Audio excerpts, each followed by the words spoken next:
Welcome back, Keepers. This is yet another episode of Keeping It Real with Jack Phillips and my beautiful, very intelligent, very well-dressed, even the footwear. Keehlan, I'd like you to put a little shot up of the footwear. Host, Gabrielle Dolan, also known as... Wow. I'm just wearing Uggs. They're black and white. But this is a new low we've got to. I don't think you've ever worn your slippers before. No, they're not slippers, they're Uggs. UGG, they call them in China. Do they? Yeah, UGG. They actually don't say, a lot of Chinese people don't say the word Ugg. They call them UGG. Yeah. All right. What is this episode about, Rahl? It's a good one. Yeah. So this episode is about letting go to move forward, and it came out of a couple of things that happened to me when I was on my recent UK trip. And can we just stop and sort of pause for a moment, because I feel I might have been on that trip with you through Instagram and through your stories. My goodness, you did some travel. You saw some places. You ate some food. You drank some alcohol. Yes, I did do all of those. I didn't drink as much alcohol as you would normally. I would normally. Not like when we went to Fiji. No, very, very, very disciplined. But yes, I was had a great time. Good time. Good. Did really some good things. Did fly fishing in Scotland. Wow. Which was that so is a much cool fun. thing. I've done that in New Zealand years and years and years ago. It's really cool. Quite cool. So tell me about this trip, because it wasn't just about, Rahl and Steve on Tour Lush. There was actually a business purpose to the trip. Yeah, so we started the trip. I was going to the International Women's Forum conference, global conference in London. So International Women's Forum is it's a bit of an invite only. Excuse me, hence why I didn't go. Yes, that's why you're not invited. But it's literally, there was 750 women from around the globe. Wow. I think it was like over 40 different countries. Fantastic. So it's really, really, really diverse. And I've been a member of IWF for almost 10 years now. Can I just ask, what is the objective of IWF? What is the purpose? The purpose is to celebrate women, successful women, but raise. Their motto is raise as we go, so lift as we go. So it's really to support emerging women. Okay. And you do build global connections. I was going to say connection. So that, the amount of people I've met around the globe over the last 10 years through this has been pretty amazing. Awesome. But yeah, there was Madeleine Albright's daughter spoke. What? So yes, she was pretty cool. So she's I didn't actually realise it was Madeleine Albright's daughter, because they didn't introduce her as that. Because I love that. She's she's the works for the Institute of Global Politics at Columbia University, right? So she's smart woman. She's pretty smart, and so I'm. This and is no name association, I suppose. Was there? No. Her surname was Albright. Oh, it is Albright, but you still. Yeah. So it was. It was. She was on a panel. And it was a really good panel, and I thought, this woman's amazing. And then right at the end they asked questions, and someone said, what was it like having Madeleine Albright as your mother? And I'm sitting there going, hang on a minute, I didn't know that. But were you impressed with her? I was impressed, totally impressed with her. I'm going, who is this woman? She's amazing. Yeah. And she talked about how her mum was always just a mum to them. She was always there. And she made this comment about, I think she was one of 4 kids. So she said mum would call us, adults, like her whole life as adult children, she would call us every single day. And she said my time was 6:35. So whilst Madeleine Albright was Secretary of State, she continued that ritual, called each of her adult children every day. Yep. And each of them obviously knew that if the phone went at 6:35 for this particular daughter, that would be mum calling. Yep. That is so I mean, I've always been a massive fan of Madeleine Albright. She had that great line, there's a special place in hell for women that don't help other women. Yes. And I've always loved her for that, but I also liked her for a whole lot of things that she has done in her career. Yeah. And she also said she remembers Madeleine Albright had told her staff that if any of her children call, she gets interrupted and put through. I love that. And she said it didn't matter what type of meeting she was in. It was a rule that if her kids called, they would go through to her. So there's the Secretary of State Keepers who had her priorities absolutely right, and I'm sure I don't need to reinforce that, because I think the people that we resonate with who like keeping it real already have their priorities set, whether it's their own children or whether it's family or something else. But the point being, the job is just a job. Yeah. It's a big job. Your Secretary of State at the time, I mean, she's had other big jobs as well. But the kids come first, actually. They are. And boy, that makes total sense to me. I'm so impressed. That is so cool. Gosh, what a great conference. What else? There was some really great talks on mental health. That was a really big issue. There was, of course, talks on politics at the moment and tech. You know, there was a lot of people from Europe, so there was a lot of strong views on politics. Great. Tech, AI, I take it. Yeah. We there was about 25 Australians that went, and so we were hosted. Did you know them all? Yes, the vast majority of them. Yes. So they're all part of International Women's Forum. So I've got to know them as well. And we were hosted at Australia House before it started by Elizabeth Bowes, who's the Deputy Australian High Commissioner for the United Kingdom. Nice. So she put on a cocktail party for us, but invited all these other cool Australian women working in and around London. So I mean, what a great gig. Yeah, and Australian House is pretty cool. It's like whereabouts is it? Is it near the palace? Is it around Kensington around that way? I don't know. I'm not very good with where I'm at. I had a dining. One of the big things is IWF. Like they have the big welcome ceremony, which was at the National History Museum, Beautiful. Which again, super cool. Oh, incredible. And then they have the closing gala thing, but one of the nights they have a dine around. They always have dine arounds. And this is with, there's 10 people, so they create this intimate space. Oh, nice. And the woman hosting us, sometimes it's at people's houses, but with that so many, they couldn't have it at everyone's houses. It was at the Athenaeum Club, Yep. And we were in the portrait room. So you're in this room. And of course, this was a men's only space up until quite a few years ago. I don't know when it changed over. We were in this room and it's the portrait room. So it is every spare space is covered in portraits. And of course, they are all men, except there was one photo of a woman in the middle. A photo or a photo. Portrait. Yeah, a portrait. A painted portrait? No, I think photograph. They were photos. A photograph of a woman. Okay, so how many men are we talking about on the wall? 100. Oh, my goodness. And one woman. Yeah, she must have been a rock star. She was the house cleaner. Oh, you're kidding me. Part of me went, that's a bit sad. But then part of me was, good on them. Like, good on them for acknowledging So they acknowledged the house cleaner. Of what time frame? Like, I mean, of recent I don't times, know. I don't know. Oh, they that's sort of hilarious. seemed all old photos. But anyway, she sort of was in the middle. I'm surprised you didn't insist on, having your portrait up there. Not for cleaning. Yeah, because I've got nothing to do with that. But anyway, it was very cool. But two things happened that I was thinking, oh my God, this just reinforces some of the stuff we talk about, especially around sunk cost fallacy. Oh yes, and letting go to move forward. So one thing that happened is I'd booked the accommodation all in advance, and we booked this place, and it was an Airbnb for 2 nights, and I deliberately booked an Airbnb because I thought, we might need to do some washing and stuff like that. Yes. Anyway, I clearly did not read the fine print, and it wasn't a whole house with a washing machine. It was just a room in like a hotel. Anyway, and it was a pretty crappy little room. Well, that happens. And we got there and we walked around town, and then, we found a place for dinner, and over dinner we sort of went, I don't know whether we can spend another day here and another night in this shitty bloody room. Accommodation. And I just said, you know what? Sunk cost fallacy. Let's bite the bullet. We've paid for the accommodation. That's gone. That's done. Don't worry about it. Move on. Let's go somewhere else, drive to a next place. That next day we had driving around was probably the best day we had. Yeah, you could have missed that. We could have missed it. So we went past this town. We stopped for a coffee in a little town, and they said, have you gone to Sean's pub? It's the oldest pub in Europe apparently, or the longest running pub. Cool. So we just popped in there. It was like 10:35 and people were like, it opens at 10:30. It was full. People just go because it's and then we went to this town, and the famous residence is Dolan, Joe Dolan, who is got to be a relation. Statue of Dolan. Well, it is. It's where Steve's Dolan's came from. Okay, this part of Ireland, and like there was a pub called Dolan, so we take that was pretty fantastic. Cool. And then we saw castle, and we thought, let's go and have a look, and a tour was about to start, and it's where they filmed Braveheart. Oh my goodness. And so this is all happening. Mel wandering around? I know.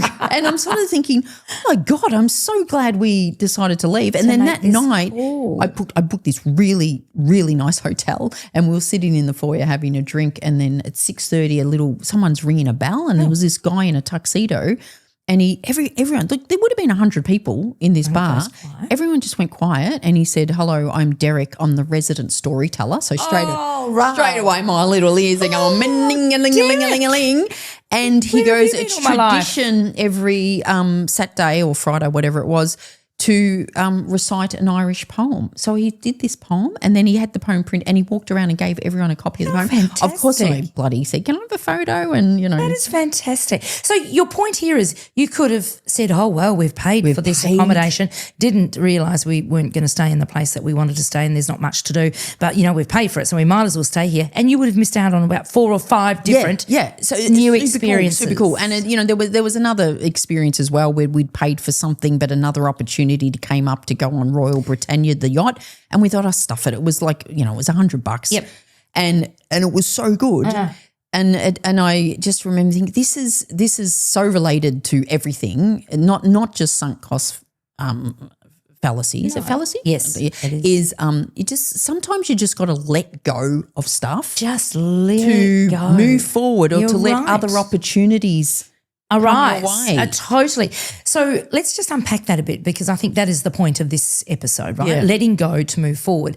It's very, very true. And I think we get a bit caught up with, but, that's been paid for, or we try to justify why we should hold on to it. And I think a lot of that often has nothing to do with money or what you've actually done or invested in, whatever it might be, time. A lot of it's time too. True. But I don't think that's the thing. I think it's the fear of, if I do let it go and move forward, what if it doesn't work out? What if it's not as good? Yeah. Or it's just the uncertainty. So most people are really afraid of uncertainty. I've decided to put uncertainty up there with the other 2 certainties in life, death and taxes. In fact, I spoke to a whole group of bankers in New Zealand last week on this, and there are 3 certainties in life: death, taxes, and uncertainty. Yes, absolutely. And that seems to be something that's happening all the time. So tell me, would you agree, just as you think about that, letting go to move forward, okay, I've invested in something, time money, effort, energy, and I'm a little uncertain, or I'm very uncertain about letting that go because I don't know what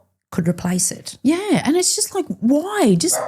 What is the problem with that? Digger's barking. He agrees. Good on you, Digger. Like, I think just some people just don't have the bloody guts to do it. No. Like, seriously, guts to let it go. Love it. Digger is so adamant about this. He is bloody barking his head off. Love it. Well, I'm with you, Digger. You got to let go to move forward. Hey, let's talk about letting go to move forward in a job or career sense. So one of the things I do when I coach people, and they often come to me and they say, I'm at a career crossroads, and that's happening more and more now with just the way work is changing. Yeah. The way technology is advancing. That's putting a lot of uncertainty into people's lives. Mm-hmm.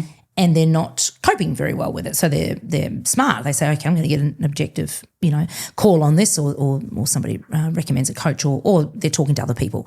And one of the things I've noticed, it's this fear of letting go to move forward because they don't know what they're moving forward to. And to me, that is the opportunity. Yeah. The fact that you don't know what you're moving forward to. We love control, don't we? We love to be able to control everything, but what's the one thing we can't control? Everybody else.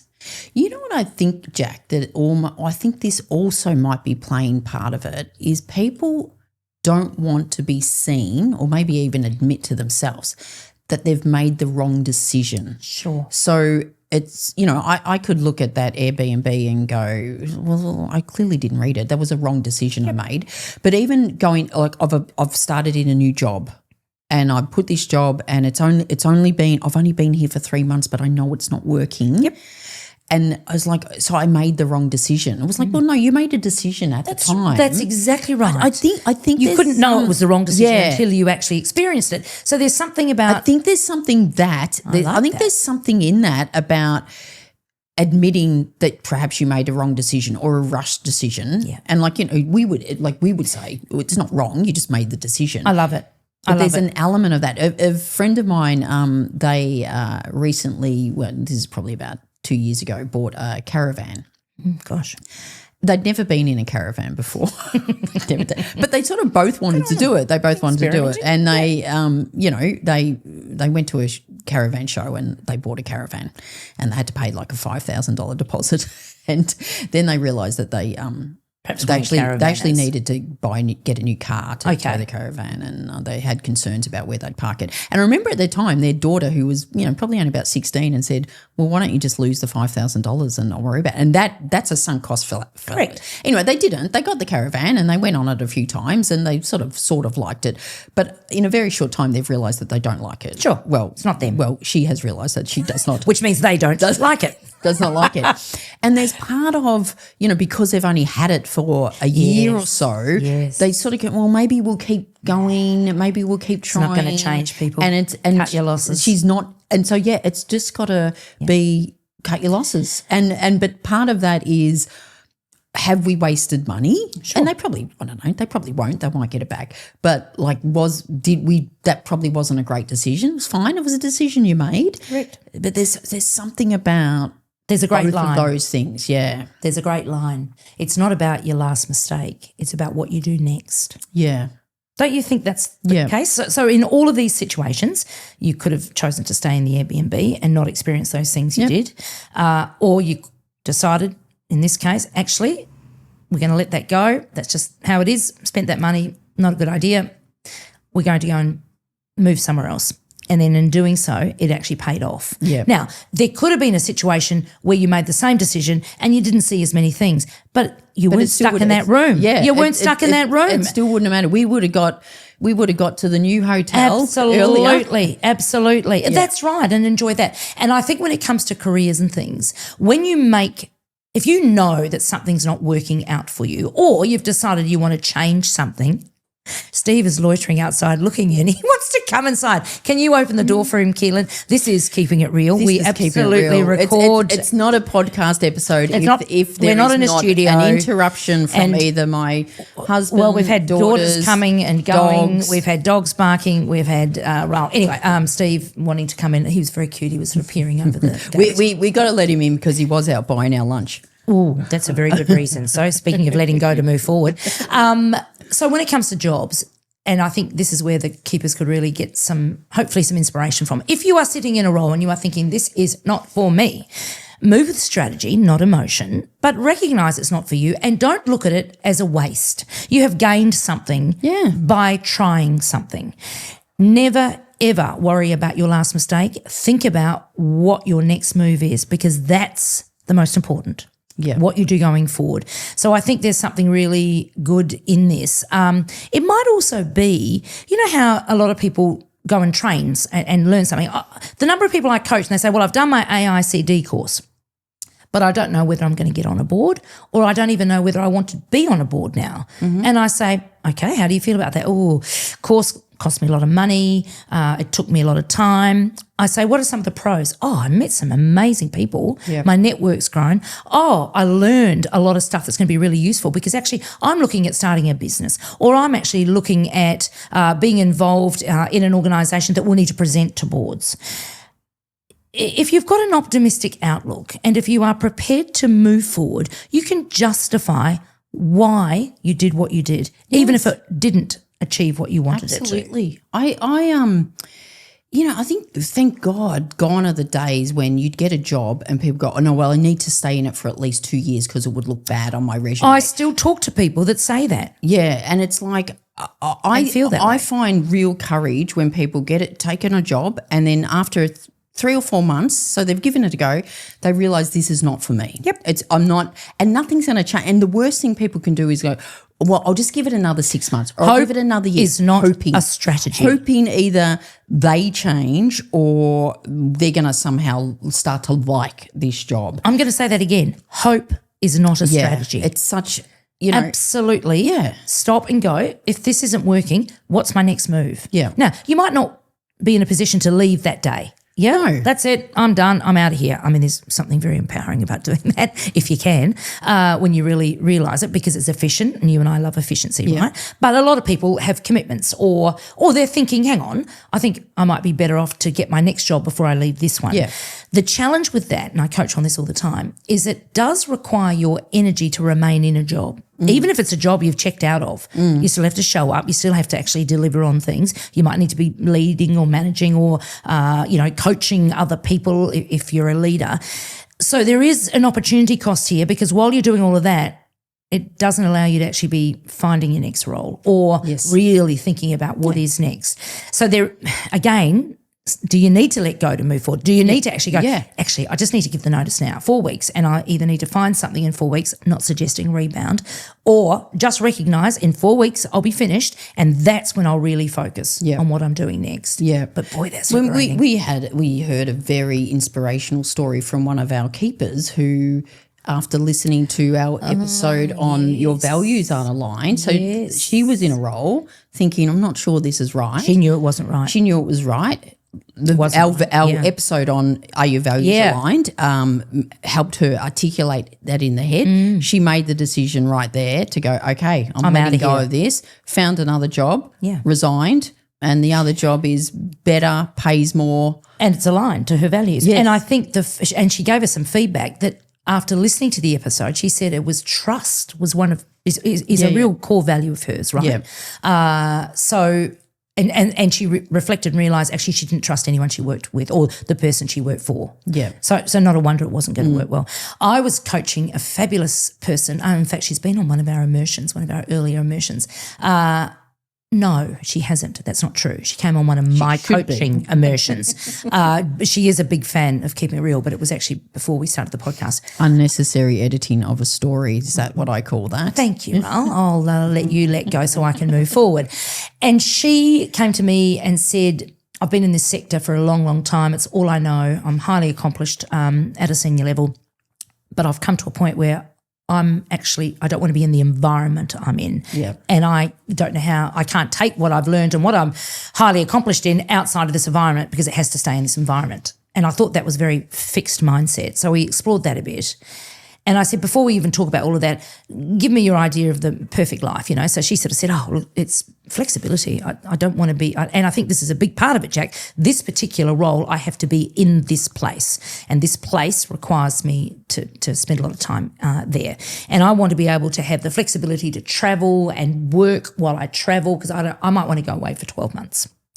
And so we started chatting.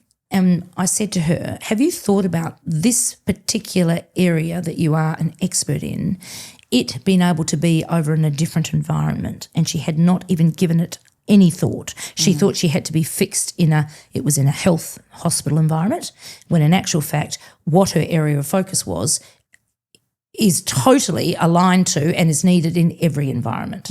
So then all of a sudden that opened up a whole lot of stuff. So she let go of this mindset and then was able to move forward. Since then she has just gone leaps and bounds, and she's achieving what she wants to achieve. But she could have been stuck or thinking I have to actually retrain. Yep. So you don't have to let go of everything to move forward. You do not. But you do need to let go. Yeah. Okay, keepers. Well, hopefully that's been some inspiration for you about if you're feeling stuck or What's the one tip we would give people who might be thinking about their situation and going, actually, I think they've highlighted something? You know, I think it comes back to you said hope is not a strategy. If you're sitting there thinking it might get better, I might start enjoying this, I might suddenly love caravanning, or, you know, this Airbnb might suddenly get better, or this job, my leader might get better. It won't. And, well done. And, you know, have the guts to just put a line in the sand and go, I am letting go of this and I'm moving forward, and it'll be better. The opportunities will be there. I love that. Hope is not a strategy. But number 2, just because you don't know what's next doesn't mean to say it's going to be bad or negative. Yeah. Actually look at it optimistically, and whatever you've done hasn't been a waste of time. You've gained something from it in order to go forward. Yeah, absolutely. You spoke about immersions before. We've got an immersion coming up in September. So if you want to find out information about that, check out the show notes. And we're also having a lot of fun doing in-house gigs with clients bringing us in for a live podcast, either in person or virtual, as a really fun, engaging, entertaining way to do professional development differently. And the next one we're doing, which I love that organisation, it's very close to my heart. I love the fact they gave us the brief and said, can you do a live podcast on this? I said, we can do a live podcast on anything. Yeah. Okay, we've got an opinion on everything. But, of course, what they've asked us to talk about is right in our wheelhouse. So it's going to be a great live session. I'm sort of saying what's guaranteed is entertainment, engagement, bullshit, energy. What's optional is expletives. If you don't want us to swear, let us know. No, if you're good Christians, then okay, keepers, it might not be for you. Yeah, okay, keepers. 5-star rating as usual. Share this with someone who you think might get benefit out of it. If you feel they're a little bit stuck, give them this podcast for a little bit of inspiration, and we will see you and speak to you next week. Bye. You've been listening to another episode of Keeping It Real with Jack and Rahl. If you like what you've heard, don't forget to tell others about it and give a 5-star review. They may seem confident, but they really are sensitive 5-star needy souls. Yeah, right. Keeping It Real, created by Jack Phillips and Gabriel Dolan. Produced by Keehlan Ferrari-Brown. And this really real voiceover, spoken by Richard Phillips.